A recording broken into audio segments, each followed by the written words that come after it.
Hey everybody, this is Deathwing bringing you some Conquests of the Longbow. Conquest of the Longbow starring Robin Hood. This is a point-and-click adventure game from 1991 from Sierra. I'm going to be playing on a special emulator called Urquan's ScumVM. And this particular emulator is different from the normal one in that it turns off what's called speed throttling, which is important for speed running. Speed throttling makes games look nice on modern consoles, but are not great for speed running because it makes Robin go very slowly. So we turn that off. And I'll also be playing on a special version called 1.0, which allows me to beat the game with speed throttling off. And I'll point out later in the game where that is necessary. But it turns out if you play on 1.1 with speed throttling off, you can't beat the game, as I've seen some people streaming to figure that out. So for speed running purposes, timing starts after we do some settings on the controls. We're going to turn arcade down, which skips a couple of things in the game. We'll turn speed up and the detail down. So I'll be starting on play. 1, 2, 3, go. We pick up the horn, and we go. The first day is going to seem very, very fast. So we make our way to the Glen, talk to Will, and we go over here. This is the overlook, where you spend a lot of your time of this game standing here watching and waiting for things to happen. What you're supposed to do is save people as they come down the road, but we're just going to ignore them. She'll be fine by herself. And we're done with day one. So the way this game is set up is it's set up into 13 different days. And in each day you have to complete a certain number of tasks to go to the next day. And for the most part, they are completely independent of each other. So all you have to do is do the things and you go on the next day. So we're in a little bit of a cutscene here. I'll take a few minutes to talk about a few things. The first day seems very silly because there's really no way for you to know what to do, but it's actually copyright protection. So in the instruction manual, it tells you exactly what to do on day one. If you don't know that, then you're going to be very confused because there's really no way to figure out where the overlook is. It tells you to go 3 spaces to the left of the camp, which will work, but it's faster for us to go to the street and then go 1 to the right, which is what I did. So we're in a little bit of a dream sequence here. On day 1, all you have to do is go to the glade, which is 2 spaces up from the start, visit the overlook, and then talk to the widow. Day 2, drawn now. You can see my score is already negative because I let the peasant die, which is going to affect my ending at the end. We'll talk about that later. For speedrunning purposes, we can right-click to skip through a lot of text. And we can also hold Enter to auto-fire the main icon. So to find Maid Marian, I'm just going to go over here. And oh, there she is. Shoot the stroke, and we're done with day 2. She's going to drop a shoe, but it would be slow to pick it up, so we won't bother. Much will give it to us.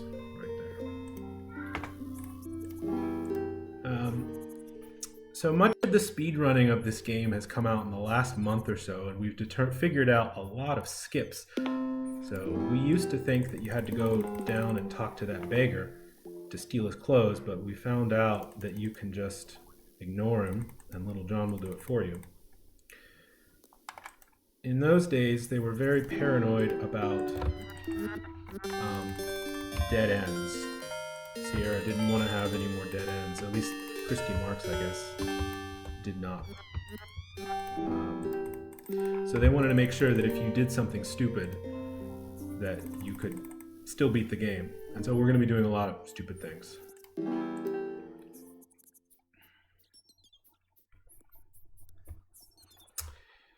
So here we are on day 4. And we're waiting around for the poacher. And once again, as soon as we see him, we're just going to assume he'll be okay by himself, I'm sure. Marion. And give her the comb. It's really amazing, if you played this game before, just how little of the game you actually have to do.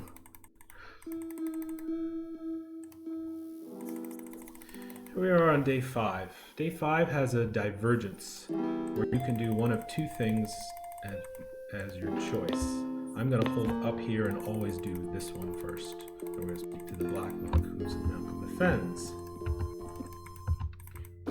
Hit escape to automatically go to no.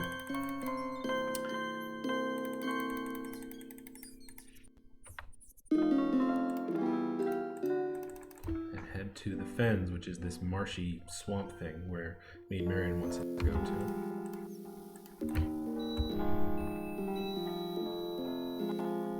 Now coming up is going to be one of the pieces of copyright protection. In those days, Sierra was paranoid about people stealing their games. I bought this game from Galaxy of Games, so I own this game.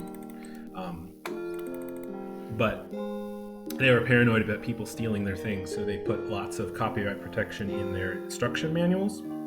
So I'm going to be answering some riddles, some gemstone riddles that I have the answers pulled up for on my screen.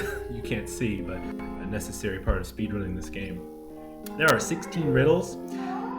They appear in a loop, 1 through 16, but the game actually only picks one of the first 14 and then does the next 2. So the only way you'll ever see 15 or 16 is if you randomly get 14 picked. I'm just going to quickly save your sadness, so 148. 135. That's my daughter, Layla.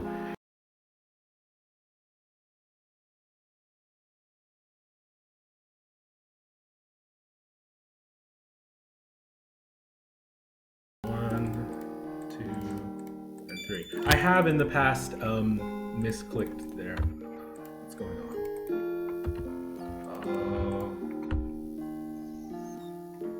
My game froze. I'm sorry. Well, there we are. We're back on. I don't know what happened there. My game just suddenly froze on me. So we're in the fens.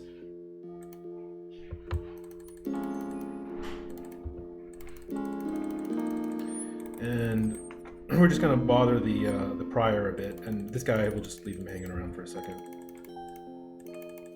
because it's faster to do it later.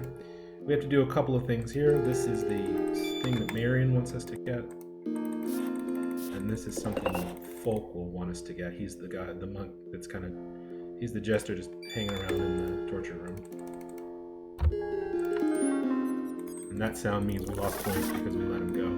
You can actually get infinitely negative points. You can be as low as you would like to be because you can just keep going in and out with this guy and never bother saving him. So you can just keep losing 50 points over and over and over and over. It's pretty funny. The puzzle to get out of this is 1, 5, 3. So what you're supposed to do is you're supposed to read all of those scrolls in the scroll room, and there's one that tells you basically which gargoyles you're supposed to touch, but it's always the same, so we'll just get right by it. I'm holding enter to autofill the text here. Sometimes right-clicking is better, but when the text boxes occur sequentially rather than all linked to one line, it's better to hold enter. Okay, we did not get the automatic monk, so I'm going to re-roll it, and we did the second time.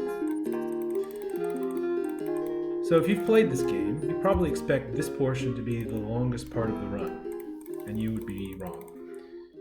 Because you're probably expecting that I'm going to go into town, play Ninesman's Morris, get the amethyst, and save the boys by myself. But we're actually not going to do that. We're just going to give up. And we're done. So they programmed this in to just be like, hey, you must not know what you're doing. So we just kind of give up there.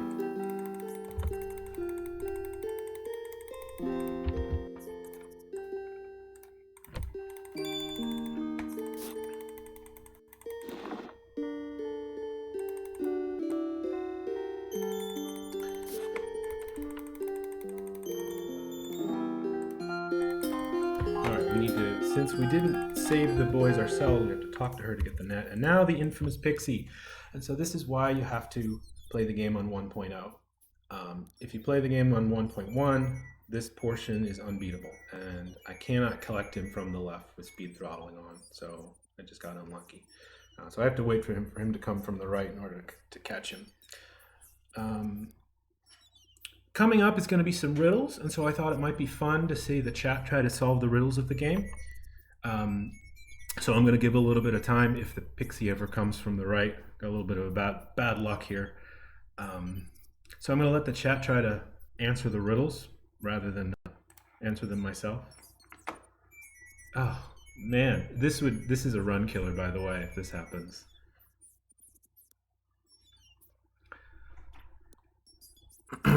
This is more copyright protection, by the way. You have to have the manual to know the hand code. Oh, there we go. Okay, we got it. So we go over to the tree. He's going to test us with some riddles. And just go ahead and shout them out if you see the answer, if you know the answer. Highborn is my touch is gentle, purest white is my lace, silent, silent is my kingdom, green is the color of my death. What is it? I'm a little bit ahead, I can see. We're lagged a bit.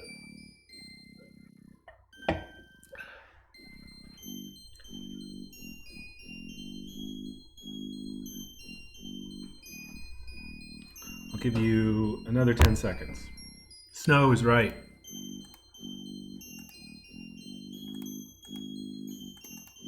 I am the outstretched fingers that seize and hold the wind. Wisdom flows from me in other hands. Upon me are sweet dreams dreamt. Merest touch brings laughter.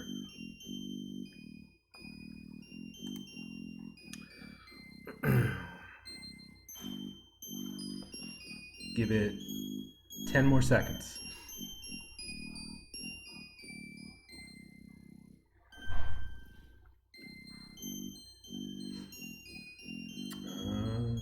Not seeing anybody. Not leaves.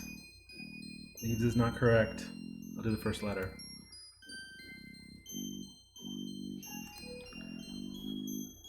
It is feather.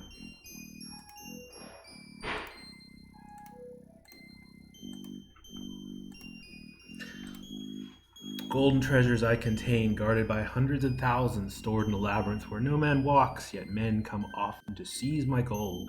By smoke I am overcome and robbed, then left to build my branches, treasures anew. This one's pretty easy.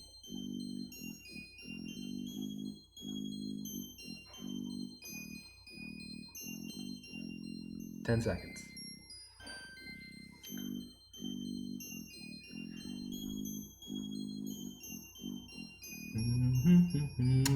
Hive is correct.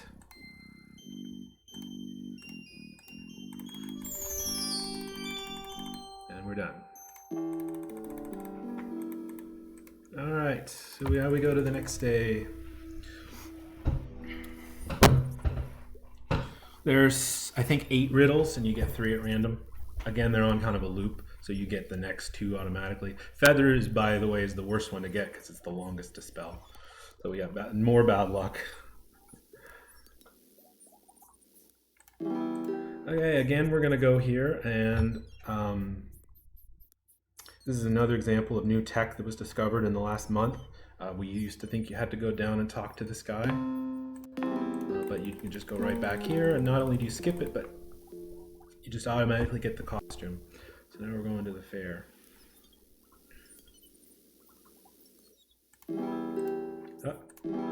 Sorry. Alright, you see that lady up here? That's Maid Marian. So in the fair, we have to wait for her to go all the way across these screens. And there's really nothing you can do but wait for it. There's a lot of cool stuff in here. In the fair, there's a guy selling Levi's jeans. There's a guy selling some stuff, some pots from Daventry, referring to King's Quest, other Sierra games. There's some Scrumpy cider. I'm not sure what Scrumpy means. I think it means like bad or something like that. make it, maybe it like is bad for you or really potent. I'm not sure. Puts you out right away, I guess. Christy Marks is hidden in this. She's the designer of this game. She also designed the other Conquest game, which was a text-based game, Conquest of Camelot. And now she's almost done, so I can stop jabbering on.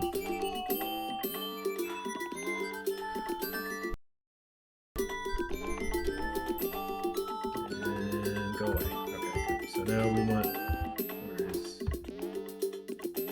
there he is.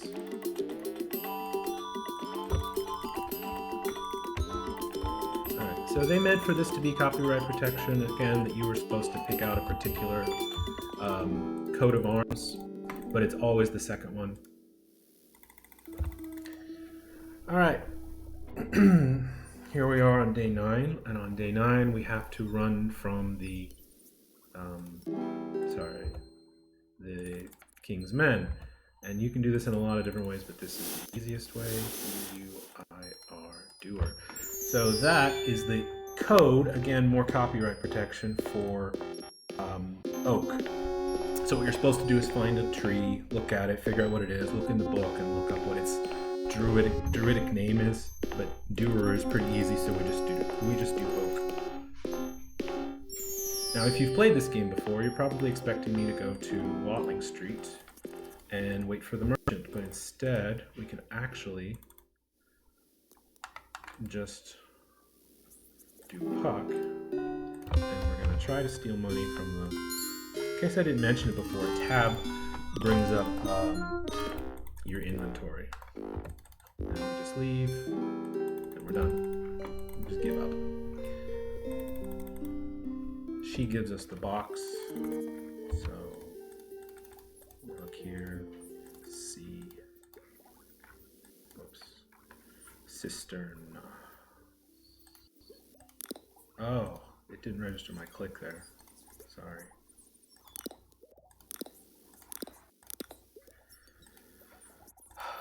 Sorry.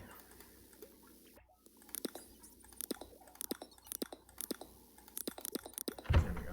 So there's a finite number of them, so all you have to know is the first letter, and you can automatically solve it. Oh, we got the bubble! Oh man, the bubble is completely random, but it's just funny looking.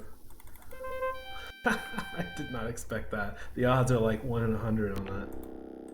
It doesn't matter which path you choose, as long as you don't pick the first one. John's is the one that takes forever.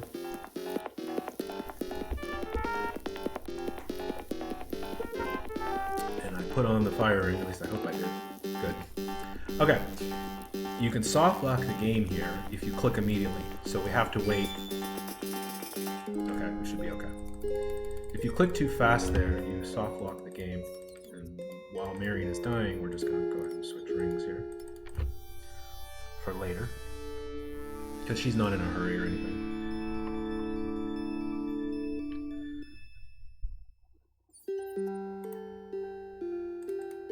Alright, we need to click carefully here, so I see the password is Steed. That is randomized, so it's different every time you play.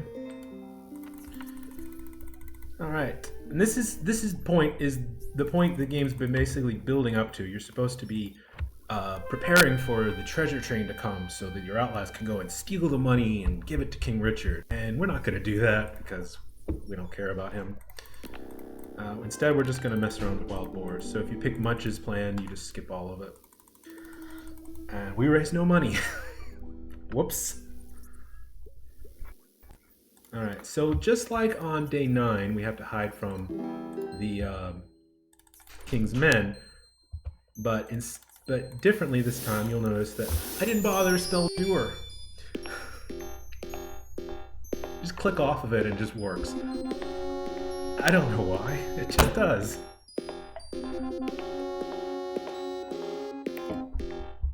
It's pretty crazy.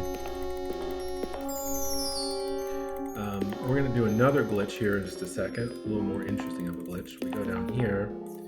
This guy is not the actual Queen's Knight. We're supposed to kill him, but we're going to skip that with a glitch.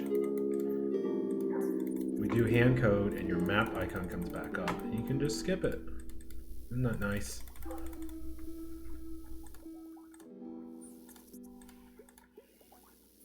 And we're almost done. We're on the last day here, the last bit of the game.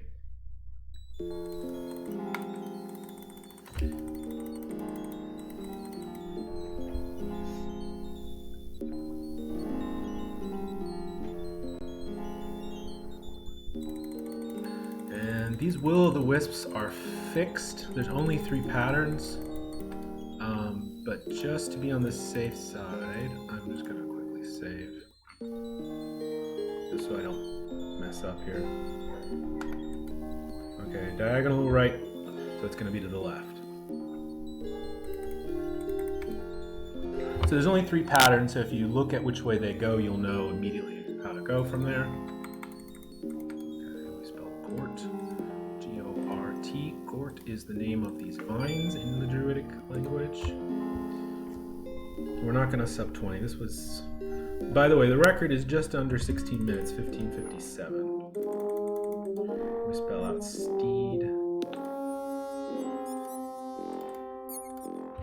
Time. 2010. The arcade is to skip this last bit when he's climbing down the vine. If you have arcade settings on, then you have to climb down manually. Hopefully I have a few minutes left. I'd like to spend a couple minutes talking about the ending so you can see the ending. This game was kind of unique for its time in that it had multiple endings depending on how you did in the game. We get a little bit of Robin Marion action here. So we're about to be hung, but at the last second, Deus Ex King Richard, I guess, he saves us, and we get the trial scene. And I'll skip most of this text. It's just people going back and forth saying they either like us or don't like us. But the one thing I want to point out here is that Maid Marian is going to speak here.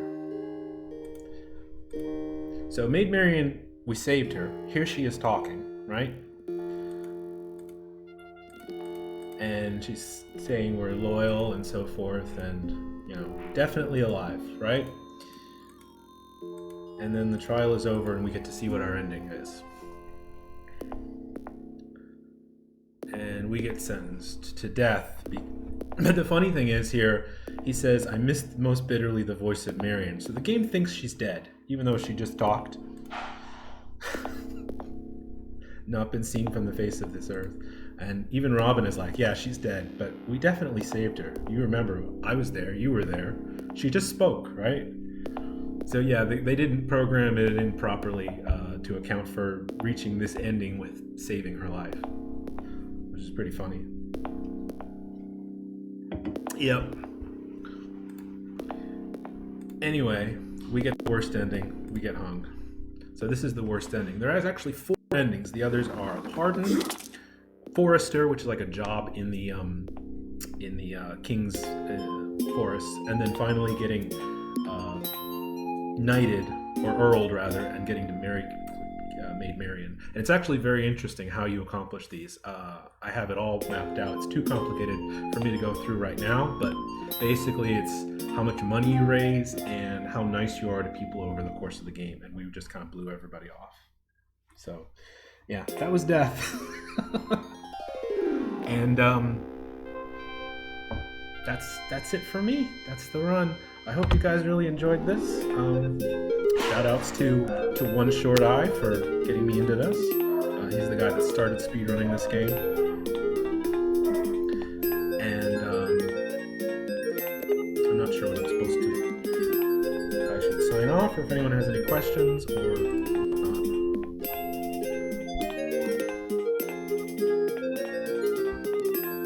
thanks. I'm glad you enjoyed.